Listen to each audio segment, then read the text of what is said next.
Many thanks for choosing us. Now, President Akufo-Addo says it will be unfair for the world to ask Africa to abandon the exploitation of the abundant natural resources needed to finance development and help cope better with the threat of climate change at the time when many nations on the continent have just discovered them. President Akufo-Addo is leading Ghana's delegation to the 26th United Nations Climate Change Conference of Parties, COP26, which opened in Glasgow, Scotland yesterday, delivering a statement on Ghana's position on climate change, as well as measures put in place to combat the threat it poses. President Akufo-Addo said Ghana acknowledges the importance and effects of climate change and the urgent need to combat it, but also is mindful of the importance of protecting our development, adding a balance must be struck and maintained between our social, economic, and environmental imperatives. Listen. Agriculture, water, energy, and the extraction of mineral resources are essential drivers of developments in our countries, but at the same time are characteristically sensitive to changing climate. The African Development Bank has stated that the continent will need some $3 trillion United States dollars in mitigation and adaptation by 2030 to enable us implement our nationally determined contributions. The obvious question arises is how do we in Africa finance these commitments, especially as our socio-economic development continues, unfortunately, to be low.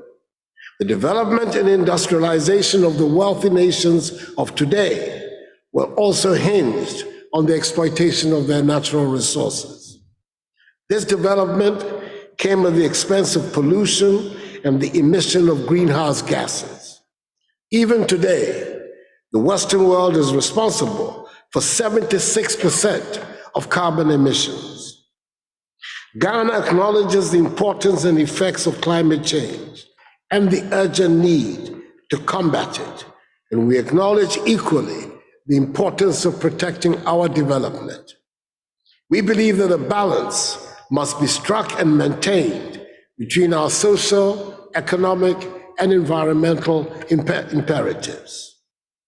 We're naturally very disappointed by the failure of the wealthy nations to honor their commitments of making available $100 billion annually to the poorer countries to assist us in the fight against climate change, and by the unavailability of the technology transfer that will help us find sustainable ways of charting a path out of this existential crisis. Those same nations are, however, insisting that we abandon the opportunity for rapid development of our economies. That would be tantamount to enshrining in the global community inequality of the highest order, a totally unacceptable conclusion. We must find a solution that is equitable and fair, a solution that levels the playing field, a solution that recognizes the historical imbalances between the high emitters and low emitters. Ghana therefore supports the call for debt for climate swaps, which will address a multitude of issues in one fell swoop.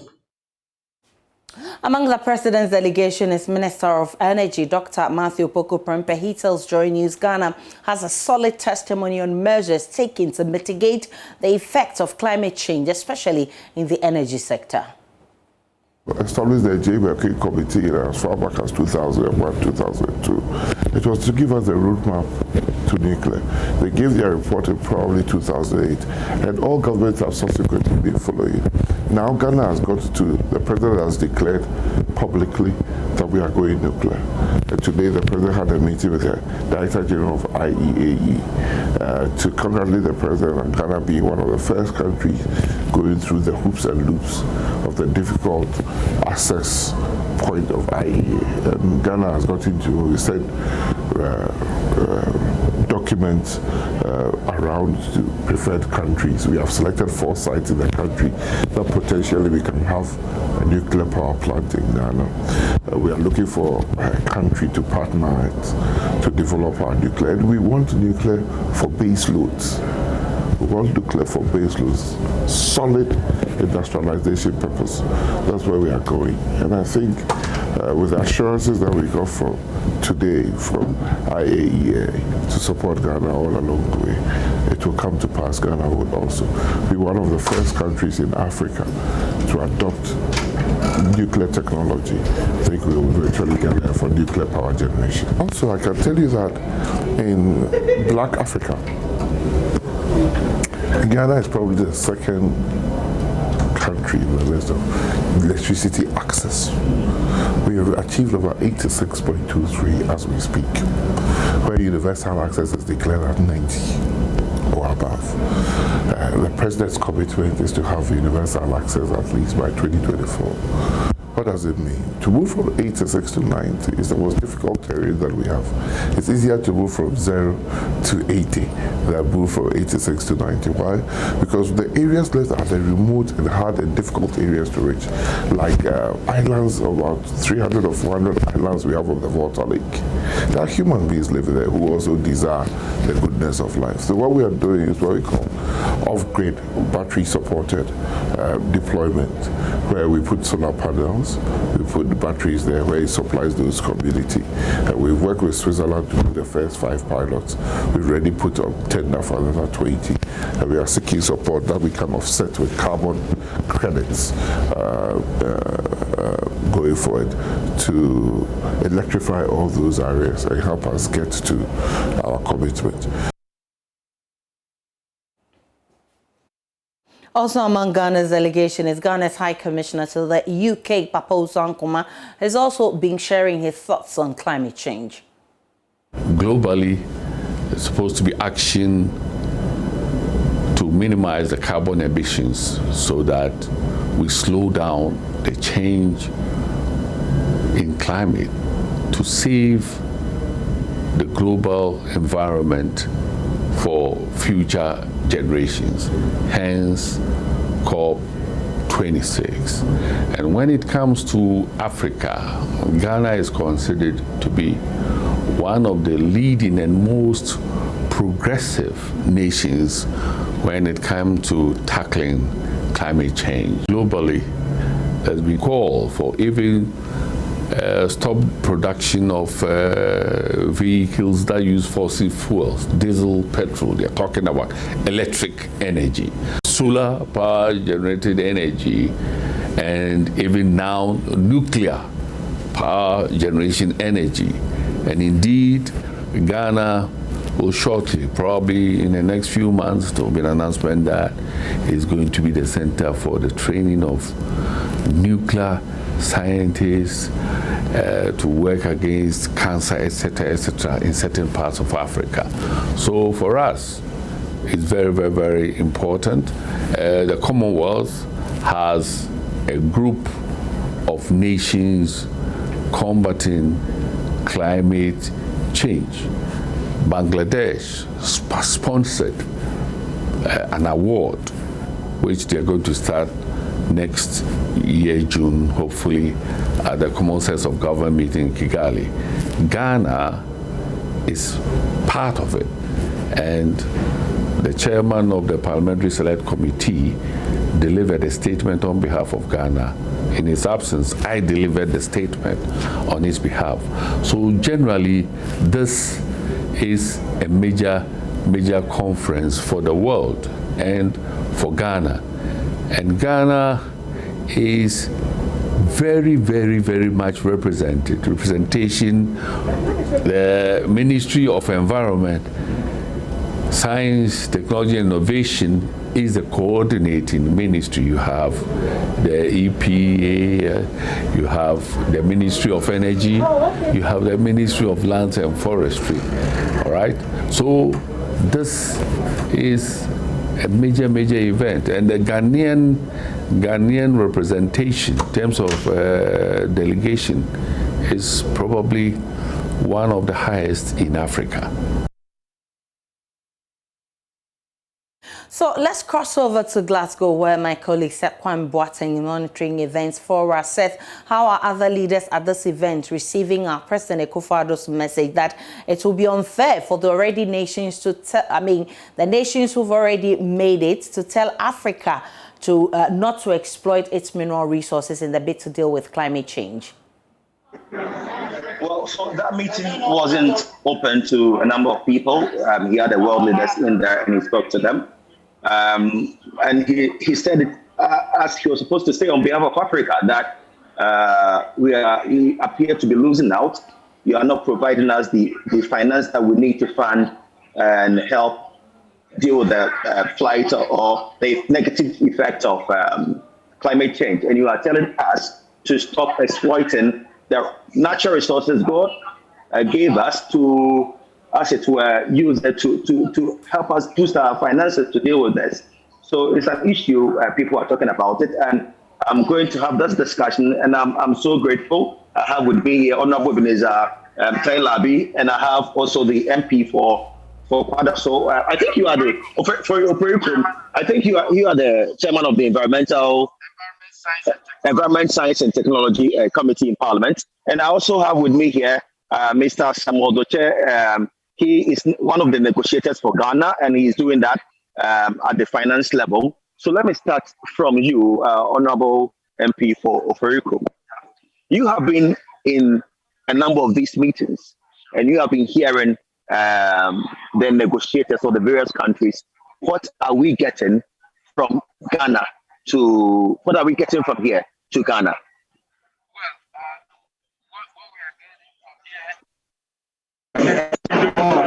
What we negotiate for. I mean, this kind of forum is a game of interest. Developed countries have their own agenda. They want climate change, to improve. Mm-hmm. At the same time, their commitments to financing the programs have not been forthcoming. Mm. Developing countries like Ghana, our interest is to be able to get enough financing of our climate programs so that the contributions that we can make can also go on. Mm. Unfortunately, we are in a situation where the monies or the finances that we need as a developing economy is not forthcoming, yet the exigencies of the time require that we, as the global world, has to cut down our carbon emissions. And even developing countries that we are not contributing a lot as far as emissions is concerned are also called upon to also, as it were, cut down on our emissions. And when I heard the president speak, I got the inclination that perhaps maybe African leaders met and they had to tell him to say this on their behalf, because they are telling us, for example, we are into oil production. By the grace of God, we are getting the commercial quantities, and now the world is pushing that we go hydro. The vehicles they are using here, when I came, I've seen that most of them are powered electric vehicles. So, and our economy is based on oil. And if we do that, what happens to us? And imagine Nigeria, this is happening in Nigeria, so they cannot sell their oil, or no Western country will be willing to take their oil because now they are using hydro. What becomes of us? And how are we negotiating well so that we don't even get there? Yeah, that is exactly what the president said, and that's exactly why we all are here. So that the various negotiation meetings ongoing, we are there to press home that fact that look, if you guys want us to cut down on emissions or advance programs that will, as it will, reduce our dependence on oil and fossil fuel, then you have already taken advantage of that and then exploited it, and now you are developed. So let us all share the burden of what we have. That's exactly what the president said. And he said it was unfair. Exactly, because why would it be? We as a developing country, we are on the edge of developing our industry. Yeah. And now you are telling us that, look, don't exploit one speaking, the earpiece is not picking the sound well. So if you can fix that for us, so because we cannot hear the MP well. Yeah, so if we stop exploiting our natural resources, then what it means is that we will be on the losing side. And so that is exactly what the president has said, and I believe that is what the Ghanaian delegation, and for that matter, the G77 and African Parliament have largely said. Okay, now let's go to your colleague, the Honorable MP Ebenezer Telabi, and you are also part of this delegation here. And first of all, what's your reaction to the president's statement this morning?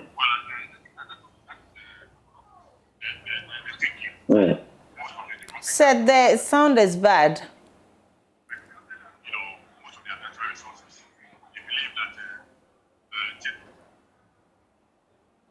All right, so Seth Kwame Boateng connecting live from Glasgow with excerpts of what the president has been saying. So Seth is refreshing to hear from our own members of parliament and members in government telling us what we gain and what we stand to gain from this conference that the president is attending. Also explaining why the president made that statement. Of course, because he made the categorical statement of we recognizing the devastating effects of climate change and also acknowledging the importance of development in our part of the world. He says we need to strike a balance. I mean, how do other leaders suggest we can strike this balance, Seth?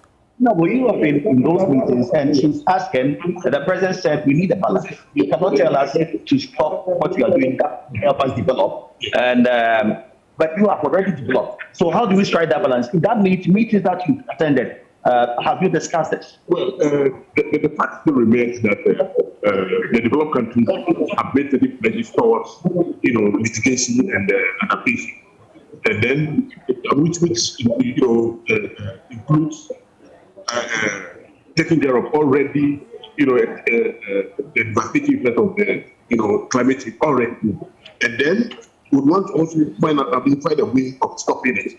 But the fact is, as the president said, we are a developing country. We have just gotten some. You people have already developed, and therefore, if you want us to stop, then come to the table with some support. You know, come tell us what you can do for us. And the president said that. And see, the interesting thing is that yes, some promises have been made, but the revelation this morning was that most of the pledges are now being converted into loans.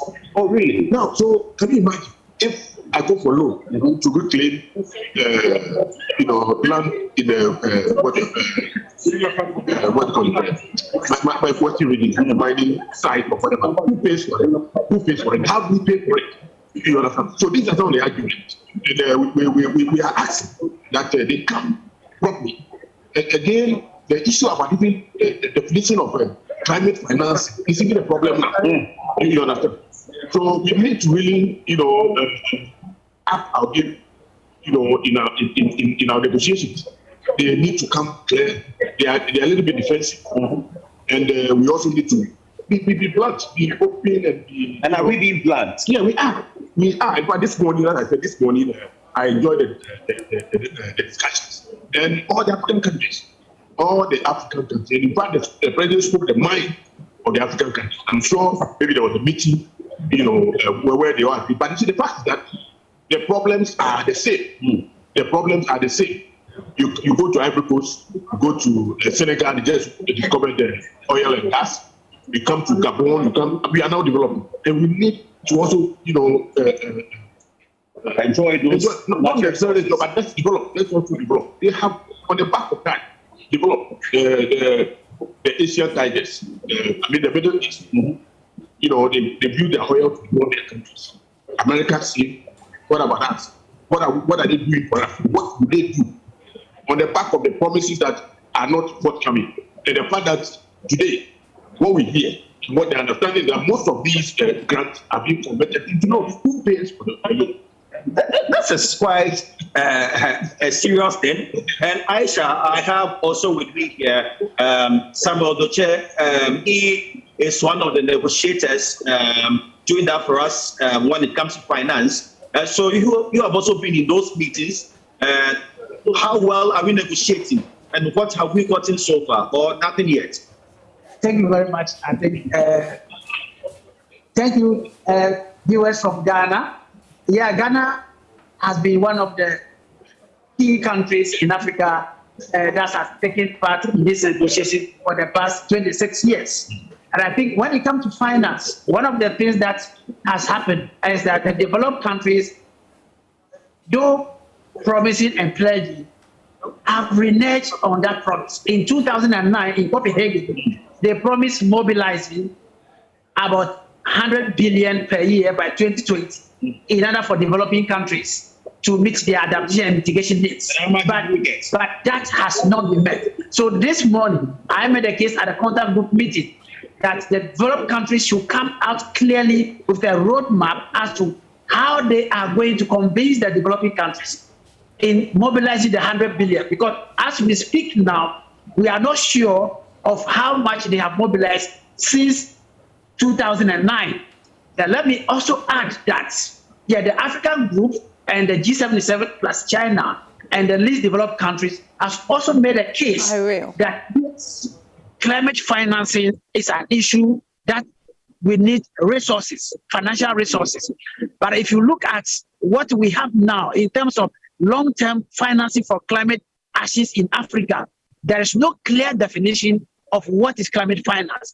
And I believe that by the time we leave here, we have to get a clear language as to what is climate finance and how developed countries are going to ensure that what they promised or pledged in 2009 is met, so that all the actions that we have developed as a country, for example, Ghana, we have produced 47 national actions, which includes mitigation and adaptation. We did about $9.3 to $15 billion in order to do that from 2020 to 2030. Wow. That is where just we are. 9 years more. 9 years more. So we are here to ensure that we have a clear language as to what is climate finance, so that we don't accept developed countries using their overseas development assistance as climate finance as promised by the convention. Let me also add that under the convention, we have the Green Climate Fund and the Global Environment Facility. Those are multilateral funds. What is happening now is that these funds are moving away from the grant spirit of the convention into a loan and equity, which to some of us, and that wasn't what we think initially agreed. Yes, we think that it is a disappointment on the part of developed countries when it comes to climate finance. But do we have a choice? From Yes. where we are, do we have a choice? What can we also do? Because I know when they sneeze, you know what happens to the rest of the world. So what can we do from a little corner, small corner? Yeah, the choice we have is to ensure that we put up our national interests. The choice we have to ensure that when the draft tests are being developed, we have to be part of the development of the draft test. Because, you know, in this negotiation, sometimes what happens is that meetings are scheduled at all times that developing countries will find it a little bit difficult to participate in those meetings. So we have to It's deliberate, right? Yes, it's a deliberate action that is part of the negotiation skills, strategies. So we have to ensure that we are alive to the task and ensure that whenever the meetings are being scheduled, we are available to ensure that any test that is going to be developed, our interest is represented in those tests. And earlier, when we spoke, you painted a picture that really shocked me. How we are here thinking we have oil in commercial quantities, but how very soon that is not going to be of any significance use to the world. Tell me more about that. Yeah, let me link that to what the president said this morning. You know, there is this term that we have, what we call the net zero by 2050. What it means is that the developed countries are saying that, well, we have done our part. Now, what is happening is that in order for us to reach the 1.5 degree target by 2030, then developing countries should keep their natural resources underground. But the issue is that our president made a very definite statement, which I will associate myself with. What it means is that we should not be calling for only adaptation issues, but rather in order for us to industrialize, we need to mitigate. And the president's call is for Africa to industrialize. And that industrialization means the use of the natural resources, which are being referred to as stranded assets. So I think the president, knowing who he is, understanding the spirit of the convention, was very clear in his mind that Africa needs to take mitigation action seriously. Definitely, Seth Kwamboateng. I think the president hit it right there for us, making it point blank to the developed world that we understand that there's a problem with climate change, but definitely we are not going to halt our development because you used your resources to develop. And if you look at the emission, we come nowhere near to the developed nation. So there's no need telling Africa to stop exploiting our natural resources. Seth Kwamboateng is our man in Glasgow monitoring this for us. What other business is on the agenda for the president, Seth? After that world leaders meeting in the morning where he spoke, the president also had to attend another function where he met other leaders and they spoke about land use and our forest reserves. There he told the world that in June he embarked on this ambitious plan to plant 500 trees, but 5 million trees, but he can report to the world that we went up by 2 million. So we planted 7 million instead of the 5 million. And he's assuring the world that next year, 2022, Ghana is going to plant 20 million trees. And he said that they have even mobilization is underway, meaning we are prepared for that. And he told them that it's one of the ways that, or one of the many measures that Ghana is putting in place to ensure that we meet the target set for the world, that by 2030, we should have half emission by 2030. So this is one of the many things that Ghana is doing. And very soon, the president will be visiting the stands of Ghana to interact with the team that came here. Ghana has a stand, and as you can see at the background, the president will soon be visiting. So everybody is here waiting to meet the first president and interact with him. He has a number of aside meetings, I understand, he's been attending, and it's not all the meetings that we have the privilege to see what is transpiring, but sure, we're going to get reports and report to us. Aisha, before you go, let me quickly do this interaction with the executive chair of the Environmental Protection Agency, Honorable Dr. Kokofu, Harry Kokofu. So, Honorable, in the morning we spoke, and you told me about, you gave me a hint about what the president is going to say. After listening to the president and the points he made, do you think we stand at a better chance of getting better negotiation from here, or is something that is going to affect us going forward? That is the anticipation. And like I said in the morning, our president, Nana Dankwa Akufo-Addo, is keen in seeing to the financing of the various projects that will lead to mitigation and adaptation of the climate change situation. And I was so glad, my heart was gladdened when he said that I'm not going to virtually abandon nor compromise on our developmental agenda, exploitation of natural resources, just in the name of climate change.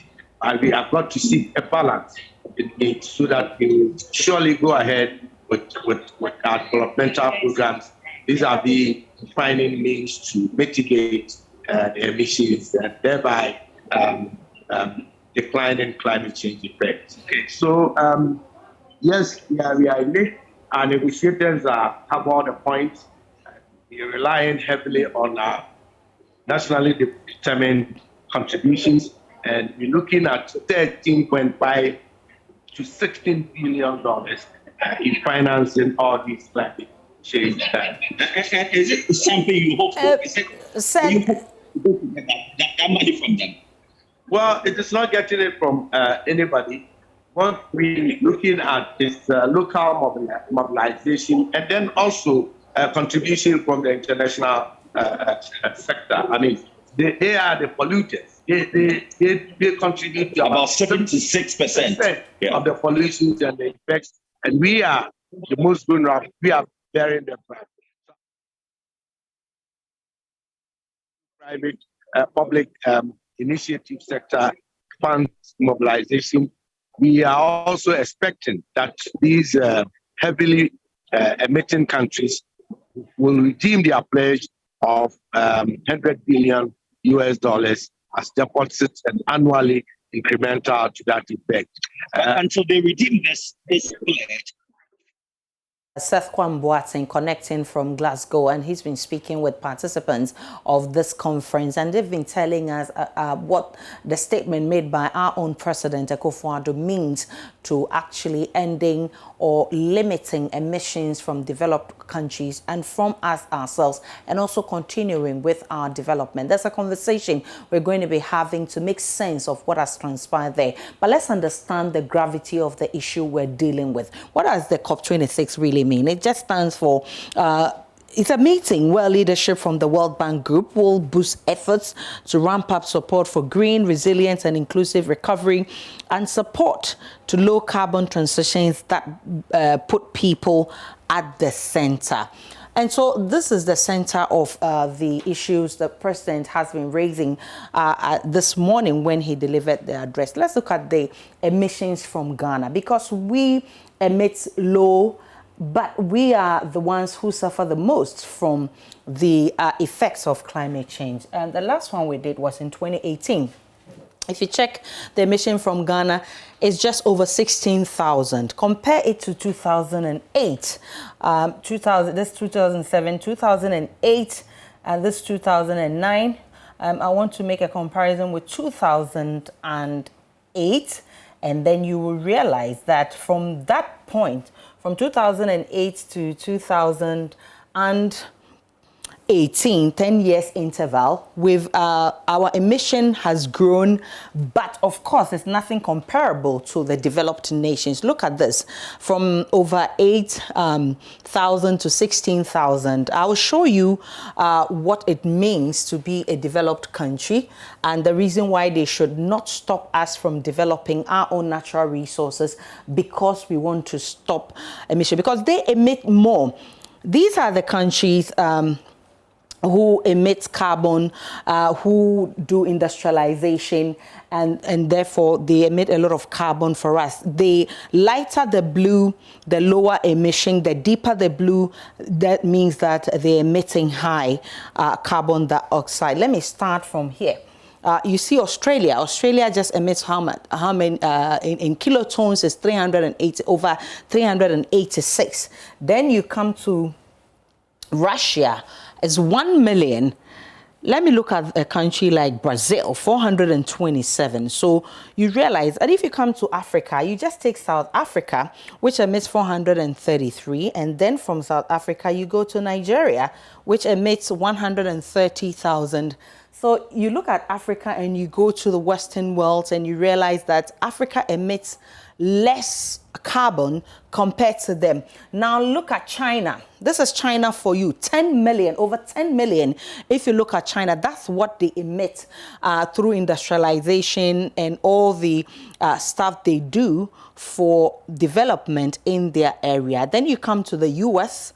This is over 4 million. You come here, over 4 million. Both combined gives you about 10 million, close to China's emission. So if you look at these big countries, that's the point that President Akufo-Addo is making, that they cannot use their own resources to develop and now come to tell us that we should stop exploiting our natural resources because they want to stop carbon dioxide emission. In essence, you are the ones who emit more carbon dioxide. So why are you now coming to tell Africans to stop exploiting? So this is a conversation we need to have, because definitely we understand the fact that the effects of climate change is not something we all want to it's not pleasant. So definitely it is a conversation we need to have. But there's also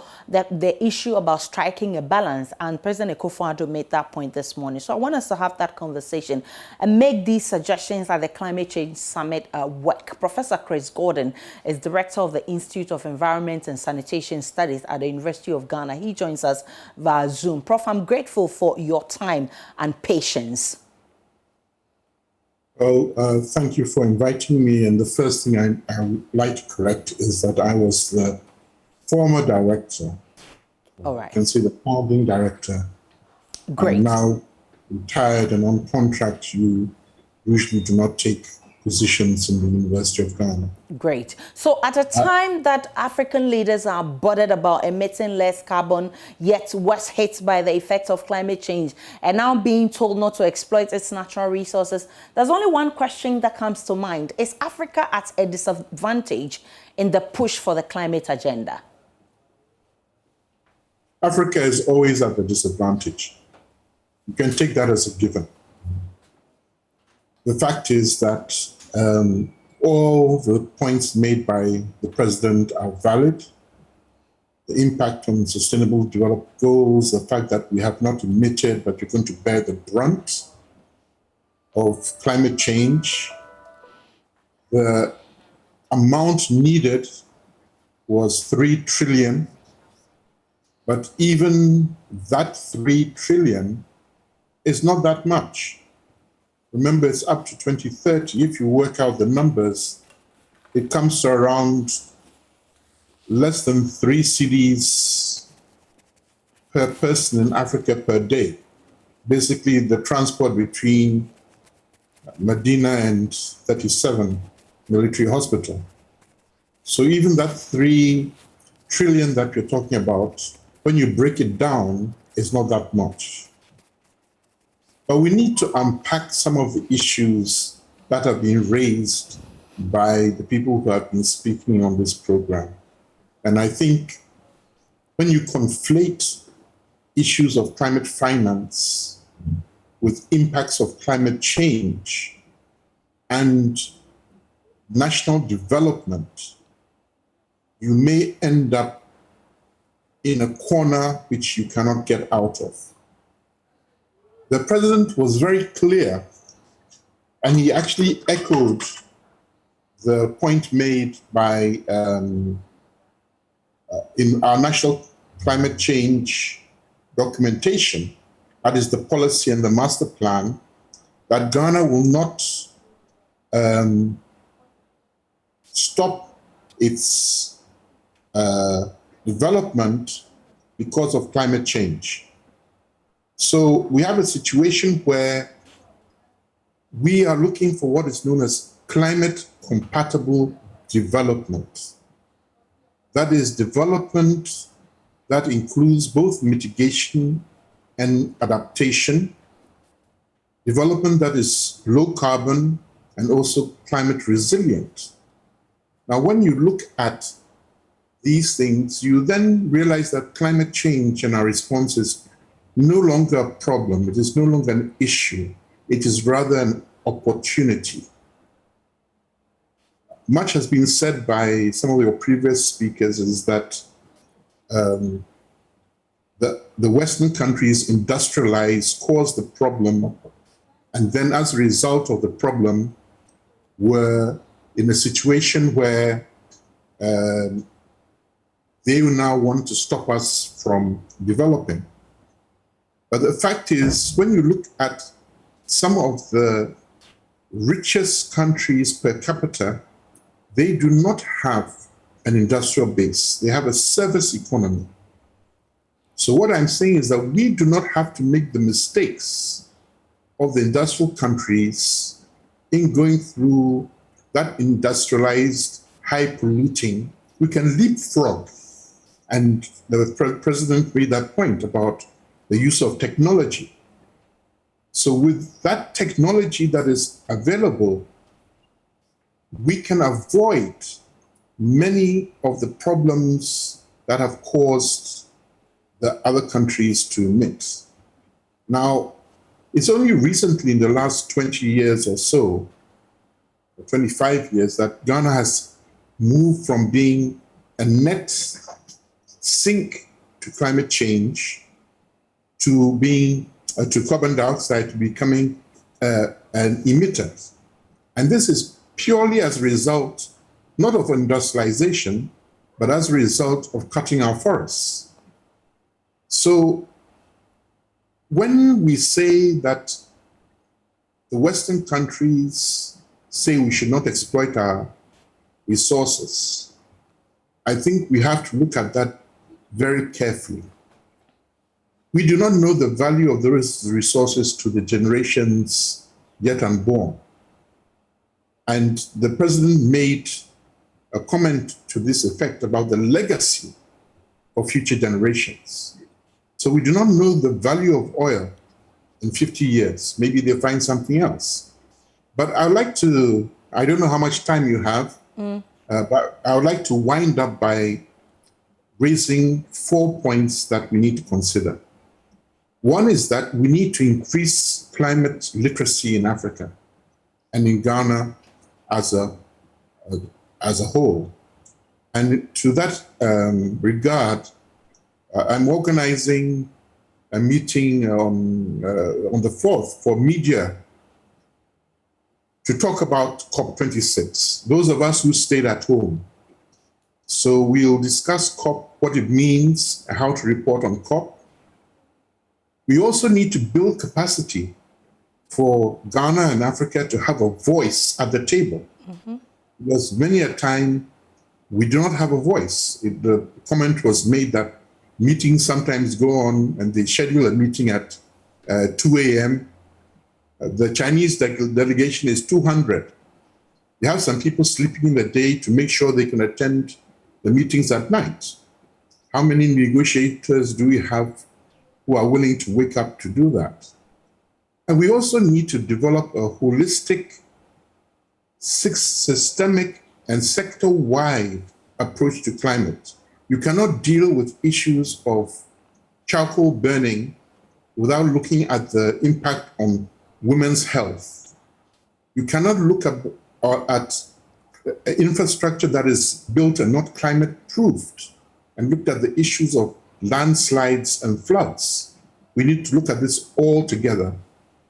And the last thing that I would like to point out is that there are many, many little projects looking at adaptation, mitigation in Ghana. We need to scale it up. I mean, when we say we're going to plant 20 million trees, that is not enough. It's not enough at all. And we can plant, if other countries have planted 1.5 billion trees in a day, we can do the same. So I'm very glad to hear the statements that the president has made. It reflects what we have in our climate change policy, in our master plan, that we will not sacrifice development just to follow what Western countries want to do in terms of climate. But the fact is that if we do not do our little bit, we do not know where the tipping point will be.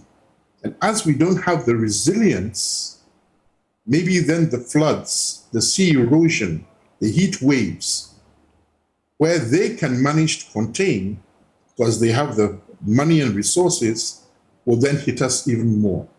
So we need to unpack the issues properly. That's all I'm saying. And I'm happy you addressed the issue of balance nicely by talking about burning charcoal and also talking about its effects on the human beings that would have to encounter it. But again, there's this issue of moving to hydro to power most of our vehicles and what have you. And you know that Africa is now discovering oil and all of that. So people are worried about this phenomenon. What does this mean for Africa, especially? Well, it's interesting you mentioned hydro, because for many years, hydro was the major contributor to the energy mix in Ghana. But one of the impacts of climate change is that it is going to impact the viability and performance of our hydro dams.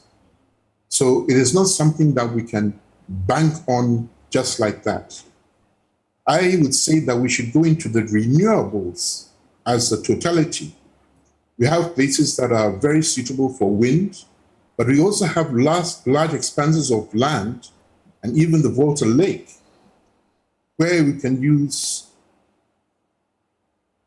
All right, so Professor Chris Gordon is coming.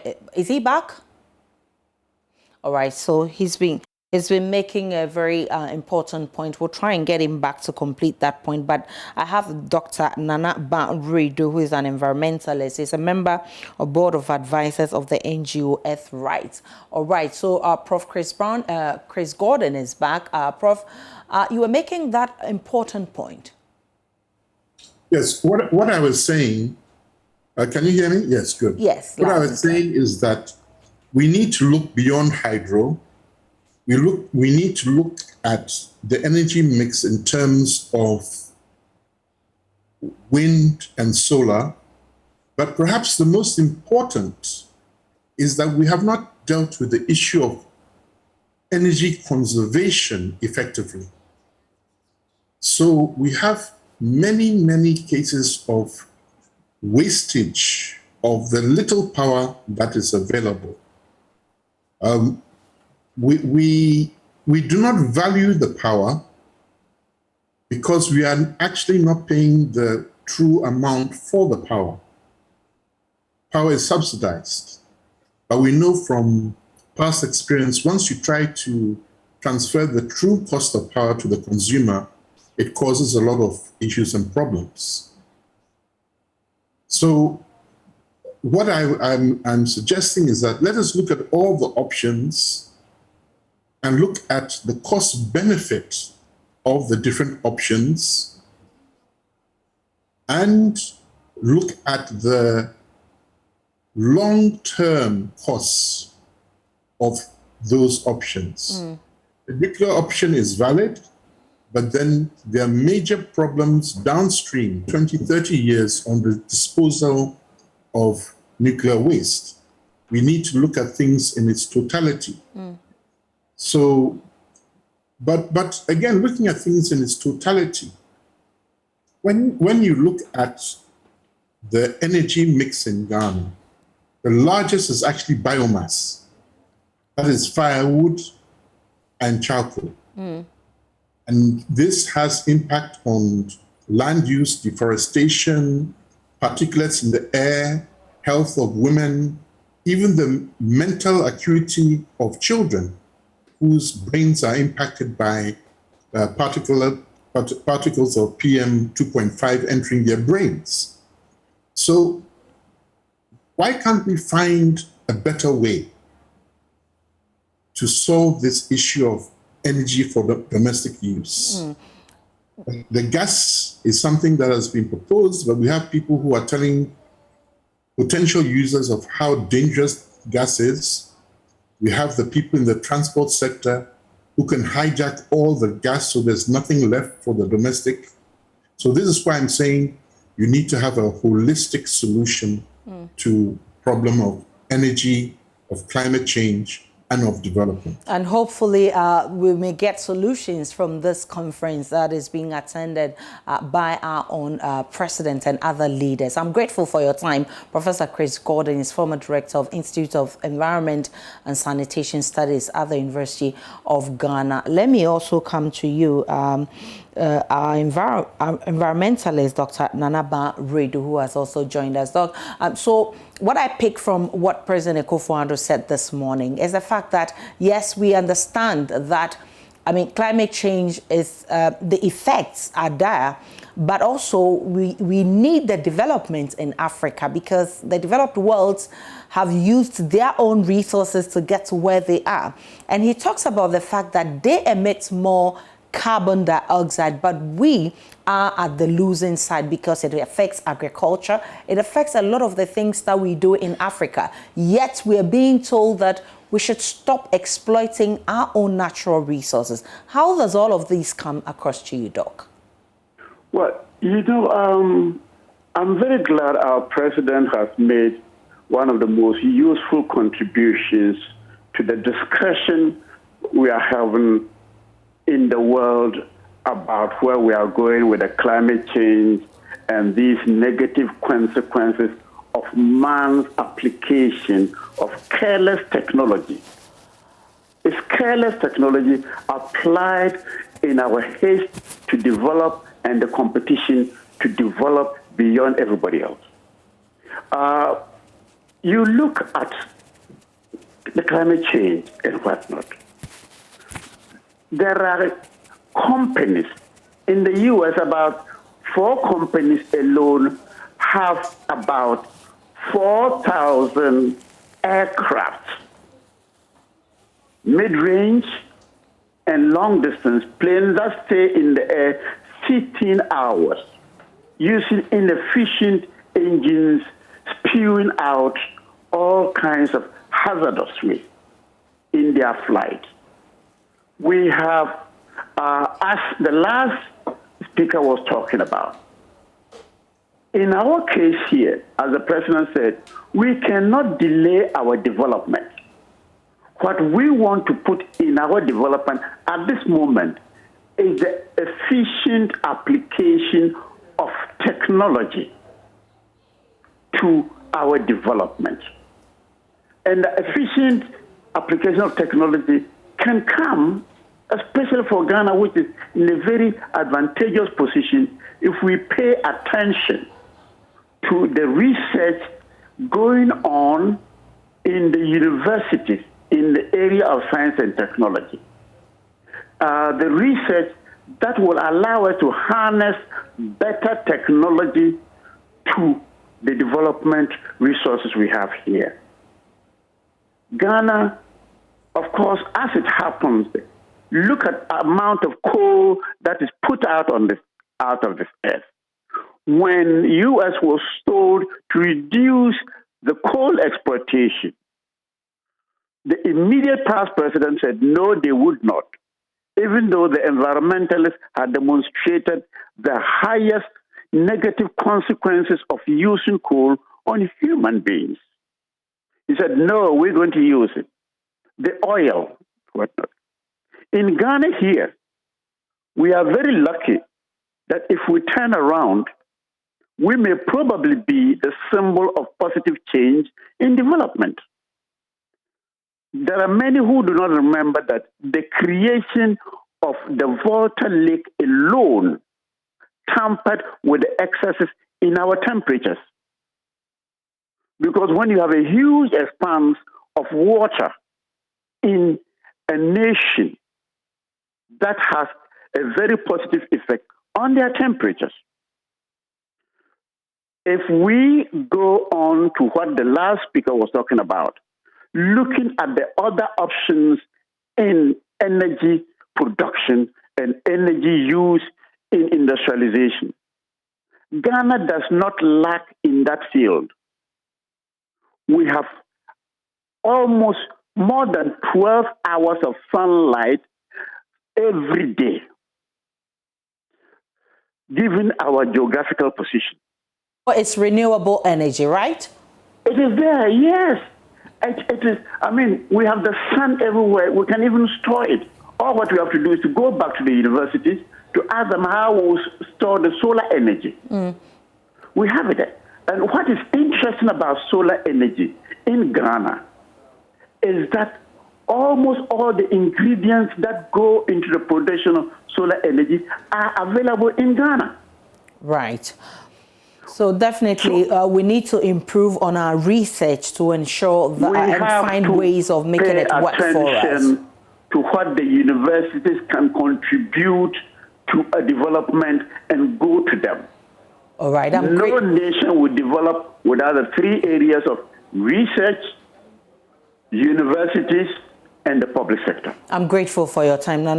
Nana Banredo is an environmentalist, and he's been sharing his experience on what's going on in Glasgow COP26 and the issues that are coming up. We'll take a break on the pulse. Remember, we're live from our studios, and you can join via all our social media handles at JoyNews on TV. You can tweet at us with the hashtag #ThePulse. When I return from that break, we'll be going to Parliament because a lot has been happening there.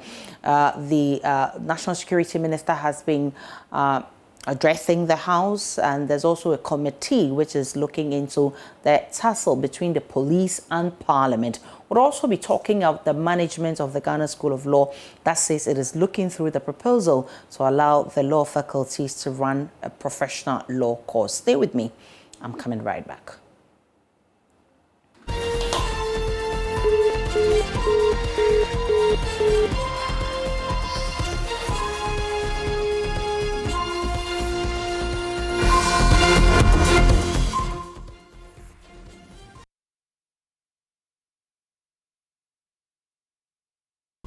Welcome back to The Pulse. We're live on GoTV channel 144, DSTV channel 421. We are on all our social media handles at JoyNews on TV. You can tweet at us with the hashtag The Pulse. Now, in the face of difficulties in admitting students into the Ghana School of Law, the Legal Council says it is considering proposals to allow some institutions to run the professional course. Although the council is uncertain when this will come to fruition, it says at least 5 institutions will be part of the initiative. Director of Legal Education at the Ghana School of Law, Professor Kwesi Prempeh, revealed this while touring the Law Village in Legon.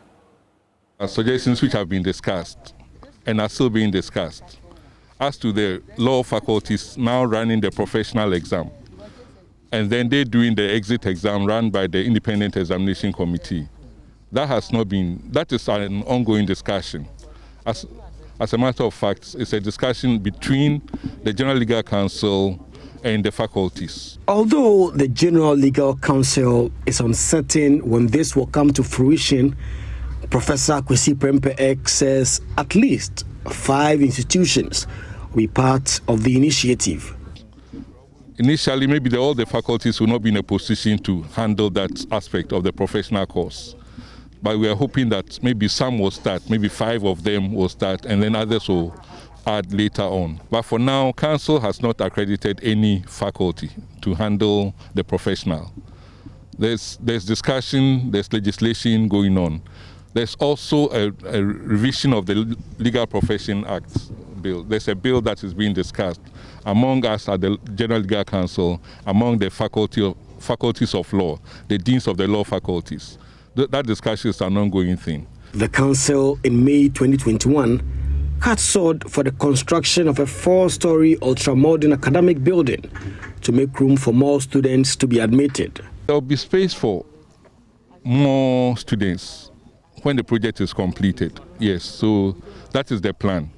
Chief Executive of Joburg Construction Company, Joseph Amate, updated the team on progress of work. We are supposed to complete in 24 months. 24 months is, that will be in May 2023. That is when the completion time is. Yes. So, so far, within the 6 months period that we have done, which is the substructure, which we have said that we have gone about 70% complete and we are left with 30% to done. Now, if you understand construction a little bit, substructure is the whole construction of the building. If you're able to do completion of substructure, the rest of it will just be an autopilot. It wouldn't be much to talk about. So you realize that within 2 months you see all the flow ongoing, the block work. Those are very simple aspects of the job. But the main technical aspect of the job is more of the substructure. Michael Papani Asale's report for JoyNews.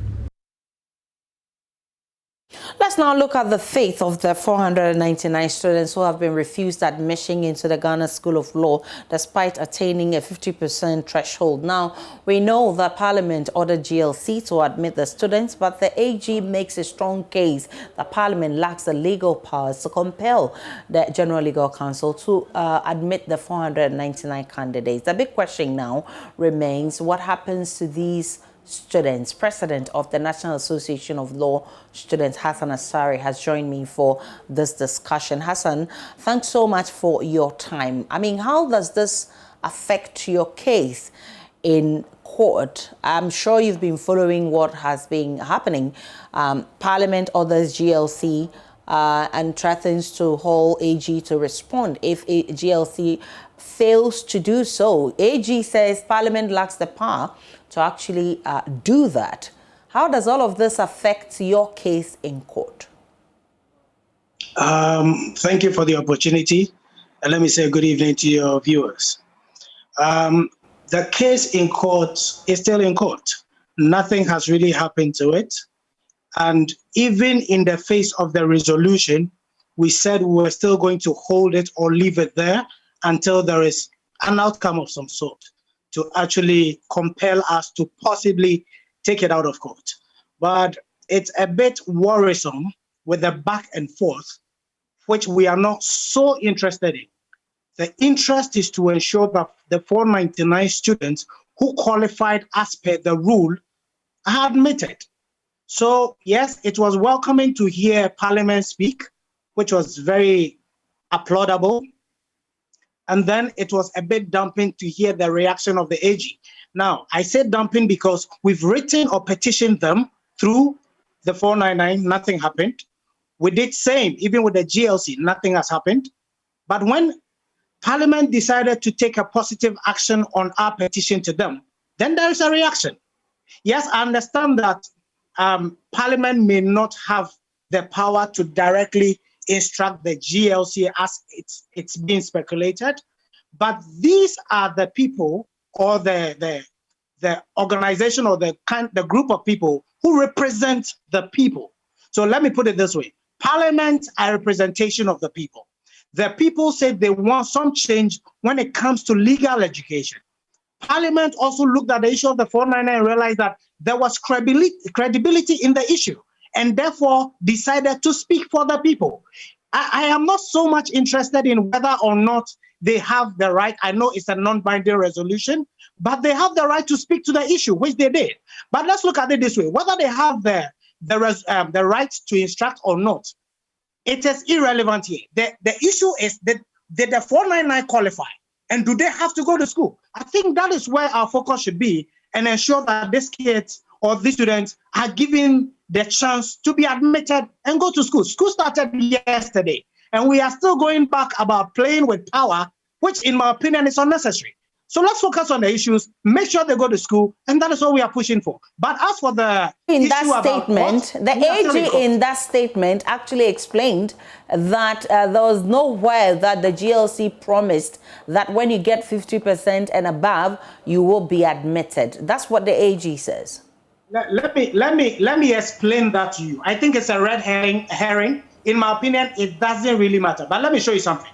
As it stands right now, in 2021, the minimum student, the 790 they claim passed, the minimum any of them had was 50.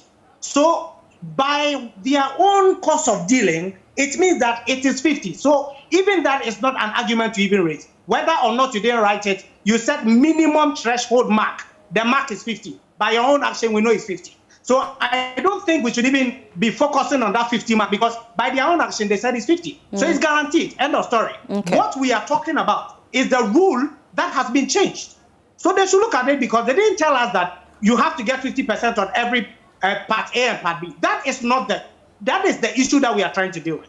So the 50 itself has never come out in our discussion because by their own action, they admit that it's 50. So I don't know why it's even bringing it up here. Okay. Well, the General Legal Council says it's considering, allowing the faculties to run the professional course. How does this come across to you?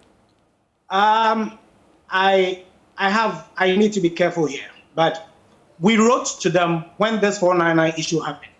They didn't say a word. Al Jazeera went to speak to them. They did not say a word. As until yesterday, after the AG spoke, they did not say a word. Why do we have to trust them now? And indeed, this is only coming up after the private member bill is passed, which indirectly is going to weaken them or restructure things. So for you to be speaking now, is it trying to dilute the strength of Parliament or the mindset to ensure that change comes and it comes right in time? I don't know, but I cannot trust just those words because, and indeed, he said 5 faculties being discussed for how long and when. We need some definite answers to these issues. In that, for now, it's a bit speculative. If you say you are discussing to when. We need the 499 to be admitted. That is number one. Number two, we don't even know who you are discussing with. He talked about the head of faculties. But for how long has this been going on? And when are we going to see that this is actually happening as per the provisions? Remember, it's something that we've been calling for all this while, and nothing is happening. And indeed, if the problem is that the 499, as per the president's statement, cannot go to school just because they don't have space, then it's not a concern. And that is why we think this must happen and happen immediately. I think it's a way to actually silence or try and change the position of Parliament. But I think Parliament must go on with what it has to do, because in the end, it will actually factor what he's talking about in the PMB, in my opinion. Hassan Asari, I'm grateful for your time and wish you well on November 9 when you appear in court on that matter. Let's now head to Parliament, where the National Security Minister Alban Kandapa has been hauled before the House to answer an urgent question on the progress made by government to fix CCTV cameras in all police stations across the country. In 2018, the Vice President, Dr. Baumia, in the wake of attacks on police stations by suspected criminals and thugs, observed that government would install CCTV cameras as part of efforts to equip the police service to deal with future threats on personnel at the stations. The urgent question stands in the name of Wawa's MP, Peter Tobu. The MP says he would be disappointed should the minister fail to adequately brief the House on the progress made so far. Surveillance systems, the CCTV cameras, have become a very critical security tool for monitoring, providing real-time surveillance, and aiding security agencies to effectively identify and also to respond to security threats all across the world. Mr. Speaker, it is for this reason that the government of Ghana, through the Ministry of Communications and Huawei Technologies Company Limited, signed a contract as far back as 2012 for the establishment of the first phase of the Integrated National Security Communications Enhancement Project, the Alpha Project Phase 1, which sought to install a network of CCTV cameras and cellular technologies to enhance the operational efficiencies and cellular efficiencies of the security and intelligence agencies of the country. Mr. Speaker, that phase of the project delivered about 800 CCTV cameras in Accra, Kumasi, Takoradi, and some critical border areas like Aflao, Elubo, and Paga. Also, other critical national installations and some major towns across the country were covered. It also delivered a national command center and other operations centers for emergency response and command and control for law enforcement, security and intelligence, and also for emergency response.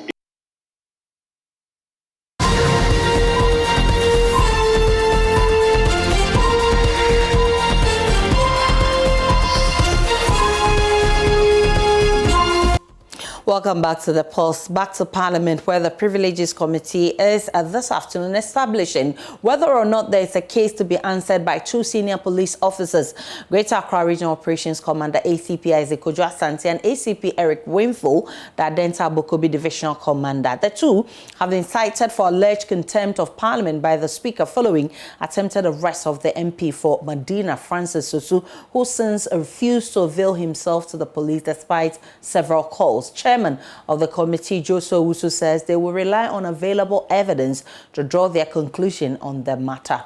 And the summoning of the two police officers by the Speaker has been criticized by some lawyers. And this afternoon, the Interior Minister, Ambrose Derry, says he agrees with those criticisms that those people were acting on the orders of the IGP. Let's speak with my colleague, Parker Wilson, who joins us from Parliament. Parker, what exactly is this committee establishing?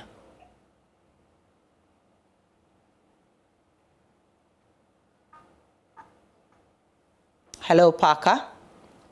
Parker, kindly unmute for me. Great, I can hear you now. All right, so the Parliament. All right, so Parker is our man in Parliament. He's been monitoring events for us. Parker, can you position yourself well? We are having difficulty in hearing you. Hello, Parker.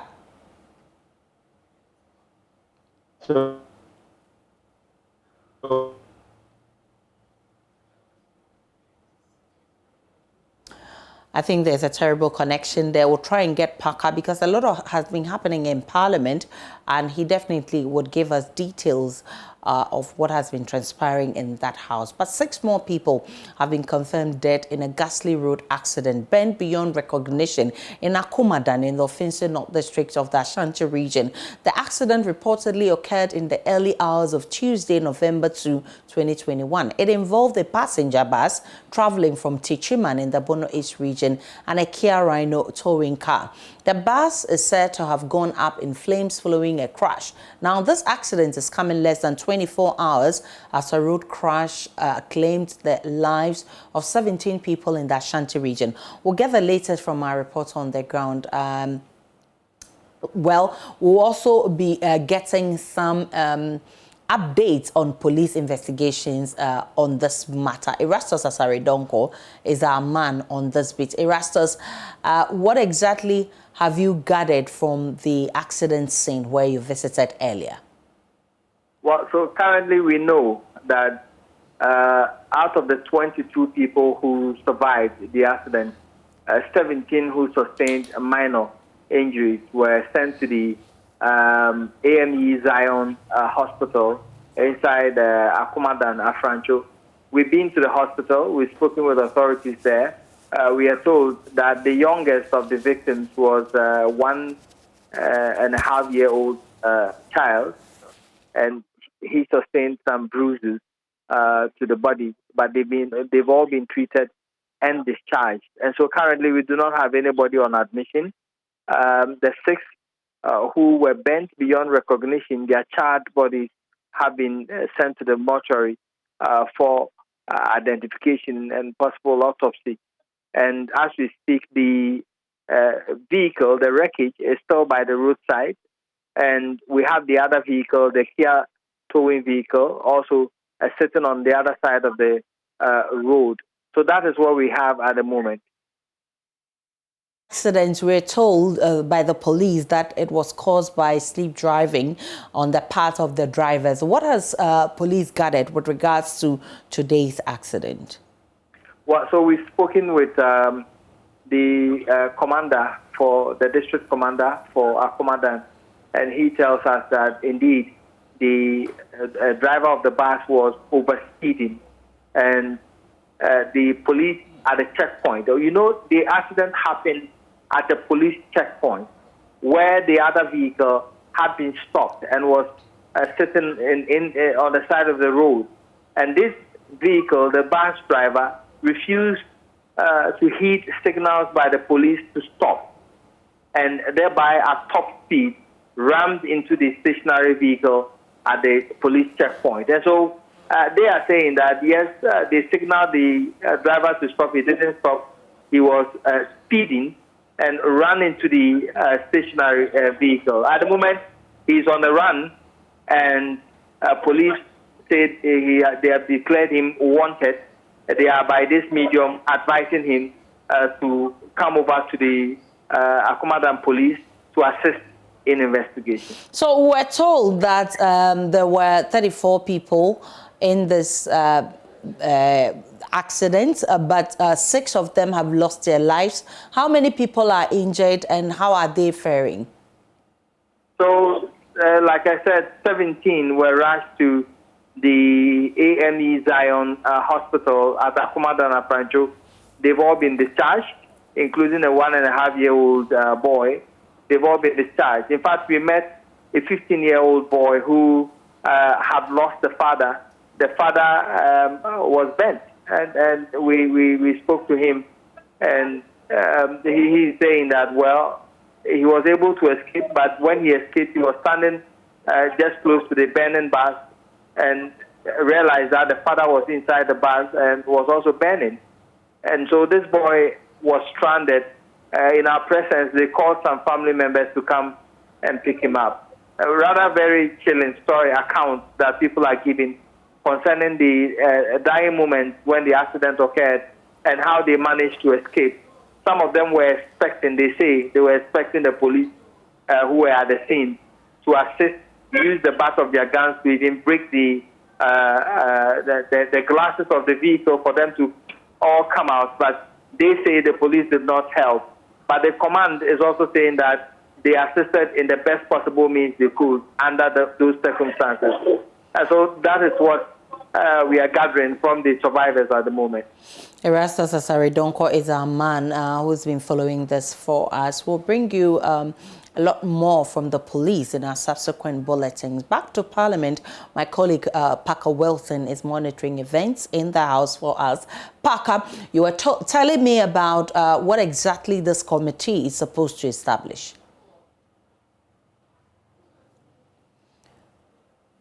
Hello, Parker. Parker, unmute for me. Hello, Parker.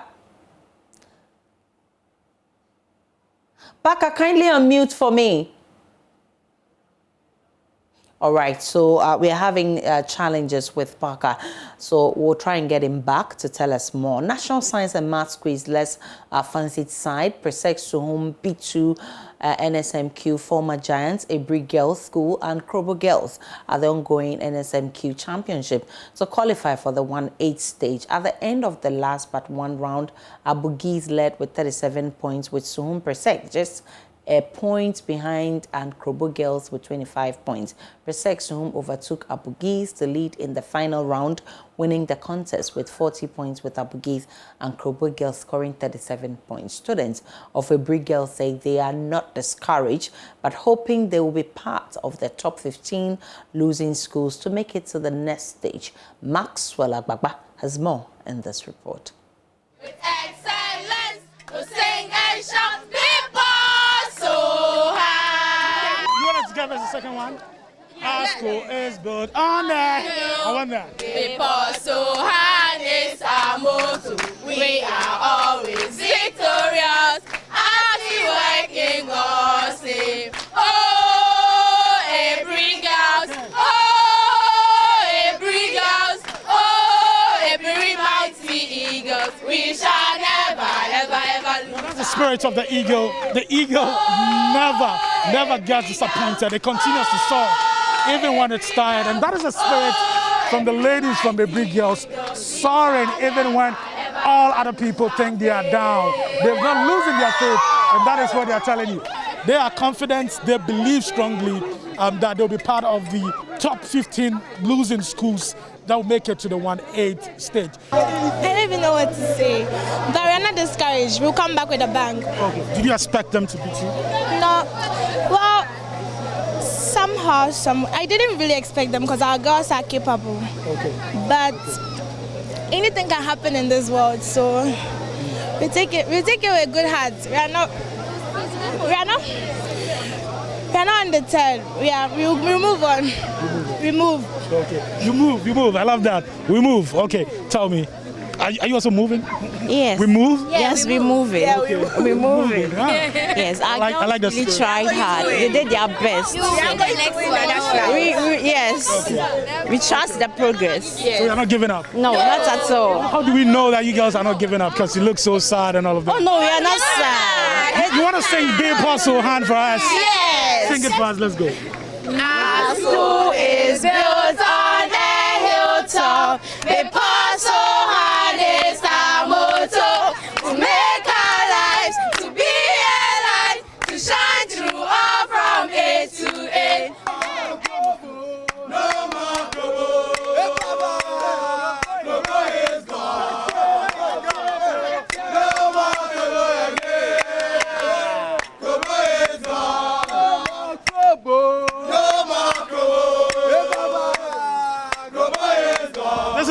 they've been waiting for. And at the end of the final contest, it was Prisaksum 40 points, Kobo and Ebugis tied at 37 points. Let's speak to some of the students from Suwon Prisak, obviously overexcited. Let's talk to the guy from Prisak. Tell us, how excited are you?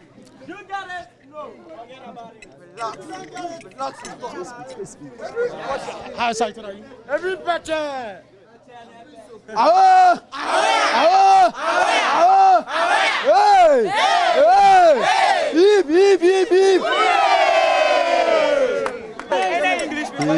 Come and speak. Oh, wait. Overjoyed. He's so overwhelmed that he can't express how joyful he is. Oh, okay, that's why he cannot speak. Yeah, that's why he can't speak at this moment. Like, we are so happy because no one expected us to win. No one at all expected. Is that true? I hear you are so excited. Yes, that's true. I don't know what even to say. You got it. You got it. How happy are you? More than happy. We are more than happy. I'm more than happy. What should we expect? Are these all students? Can we talk to you, old students? Yes. I'm very overwhelmed. Like, this is our first time contesting for the National Science and Maths quiz, and we are going for the Nationals. Like, I'm so excited. Okay. Did you expect to win against Kobo girls and the big girls? We are winning. You expected to win against them? Winning. You're winning the national competition. I expected that we will win, and we are winning again.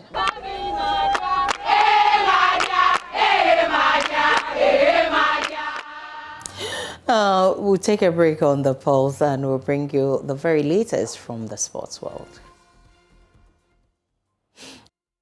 Before we take that break, the 2021 National Science and Maths Quiz is produced by Primetime Limited and sponsored by Ghana Education Service in partnership with APSA Ghana. The broadcast of the National Science and Maths Quiz on Joy News is supported by Cowbell, Papa's Pizza, Ace Medical Insurance, Tampico, DBS Industries Limited, Dole Yogurt.